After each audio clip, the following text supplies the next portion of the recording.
What is going on, everybody?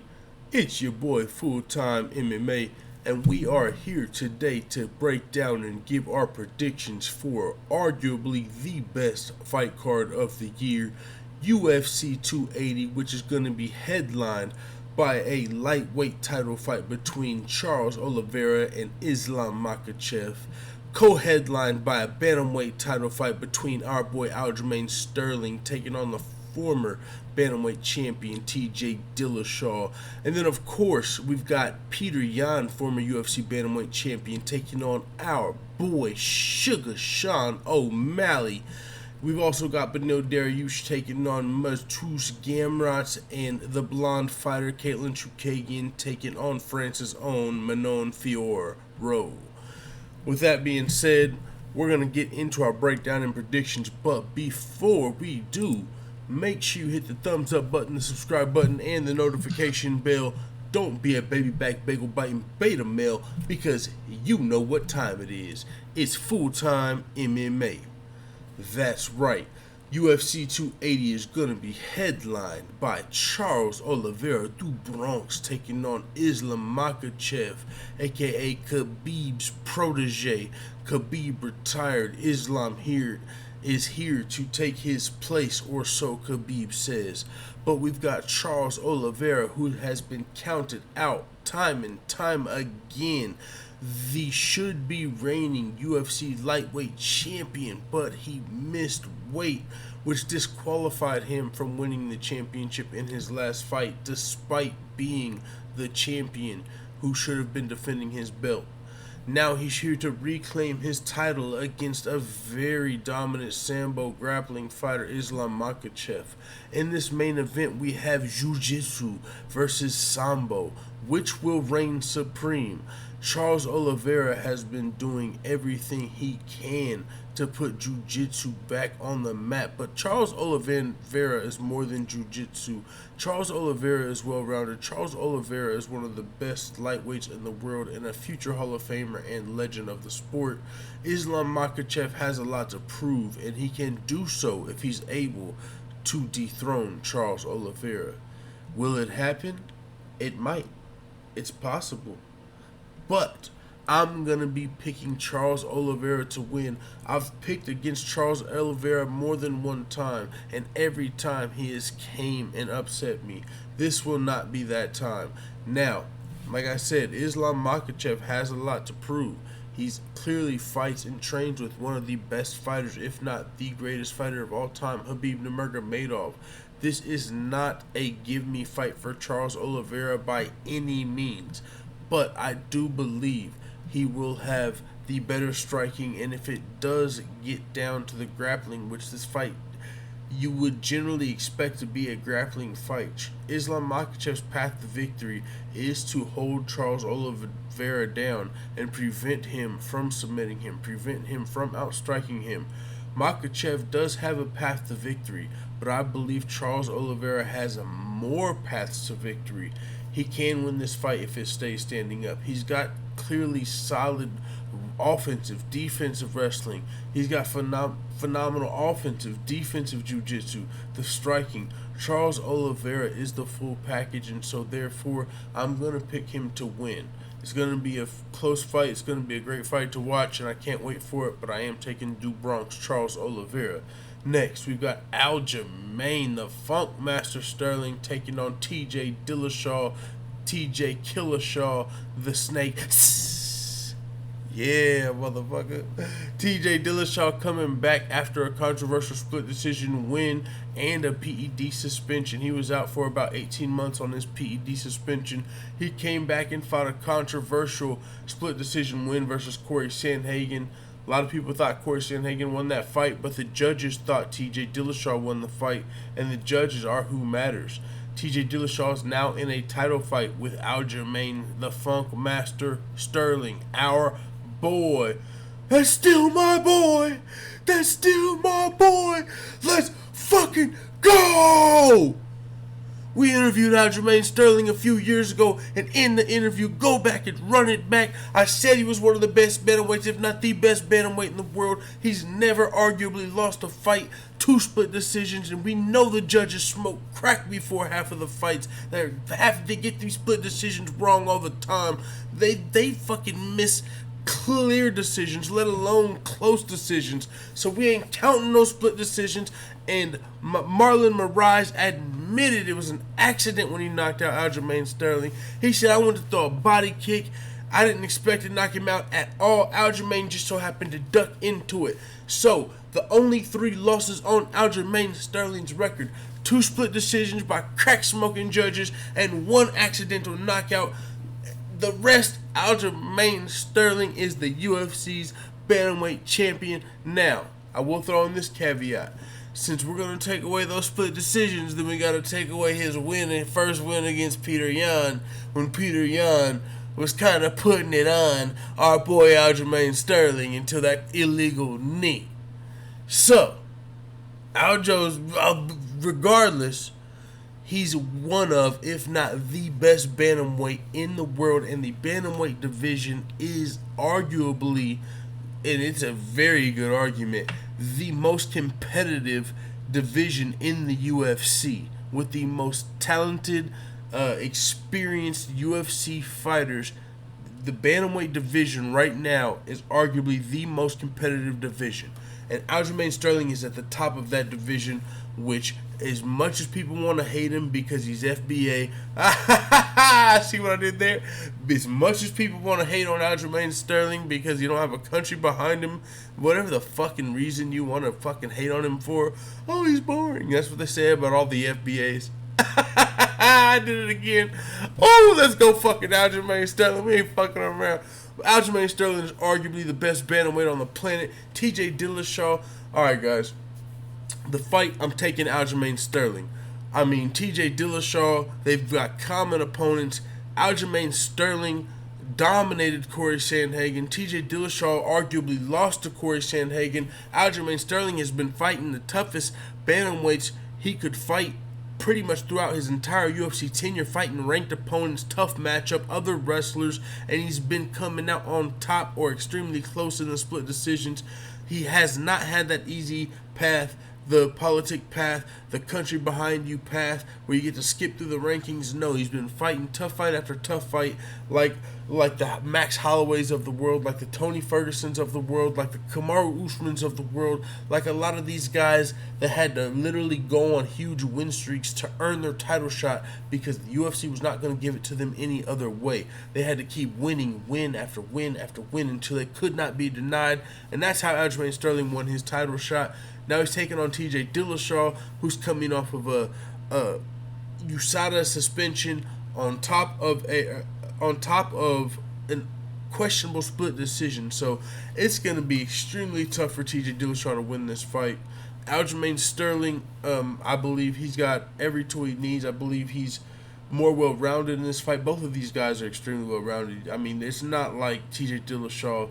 I mean, it's by inches here. It's both of these guys have world-class striking, world-class jiu-jitsu, world-class wrestling, both of these guys.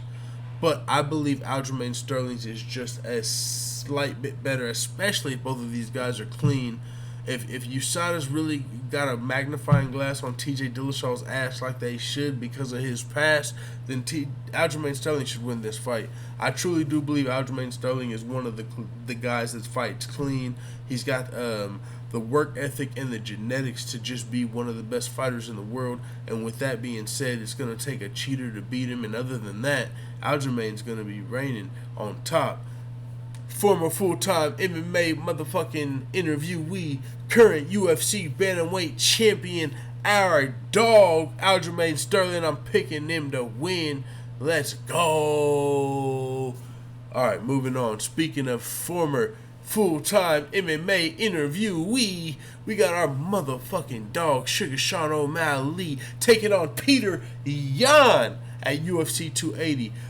Come on, man. We got to turn up, man. We got to turn up, full-time family. Oh, It's fucked up they shadow ban us. Our channel would be so lit right now, bro. If they didn't shadow ban us and our shit was running it up like it should be, and we had interviewed Aljamain and O'Malley like we did when we did, bro, this is fucking history in the making. This is the second time they done fought on the same pay-per-view and we interviewed them both. We don't interview everybody. We only interview fucking legends and future legends. We got Aljamain, Sterling, and O'Malley on the same card again, the same pay-per-view. It's a celebration, man. It is a full-time MMA celebration, and unfortunately, man, I fucking hate having to pick this fight. I don't even want to pick this fight. I just want to be wrong. But I cannot be emotional instead of logical when I make this prediction. Clearly the emotional pick is Sean O'Malley. It's our fucking dog. If O'Malley wins, phew, to the moon. Title fight, biggest fighter in the sport. Oh my God, it's going to be insane. But logically, Petr Yan is a fucking monster. Best of the best of the best, sir. Only one person on the planet in this division is arguably even touching Petr Yan, and it's Aljamain Sterling. And he only beat him by split decision. Sean O'Malley's got to come in here and land some big knockout early. He's got great jiu-jitsu. He could get a submission. But it is so hard to pick him logically. The strength, the schedule, the ranking. O'Malley's ranked, I mean, in the top 15. Yeah, Petr Yan is literally one of the top 2 fighters in the world. And he's earned that ranking. It wasn't just given to him on some whim. It's not like he's fucking past his prime. He just fought a split decision with the current champion in his most recent fight. This is tough. I would love for Sugar Sean O'Malley to get this W. But it's going to be a tough fight, man. And I got to go with the logical prediction here. As much as it pains me, I got to pick Petr Yan to win this fight for the reasons I just mentioned. The strength of schedule. I mean, just being one of the best fighters literally in one of the best divisions in the world. But if O'Malley wins, there will be nobody celebrating as hard as me. There's no pick that I wish I got wrong more than this one. So I hope I'm wrong. I hope O'Malley pulls it off. I am Stan O'Malley. Let's go. I fucking hope. I wouldn't care if I got every pick wrong from here on out if I got this pick wrong. I hope Sean O'Malley wins this fight. But it's tough to pick him, man. Petr Yan's a monster. Petr Yan is a fucking monster, bro. So with that being said, it is what it is. I'm taking Petr Yan. Next, we've got Beneil Dariush versus Matuesz Gamrot. I don't know much about Matuesz Gamrot. He's got like 4 fights in the UFC. Beneil Dariush has like fucking 4 times the fights.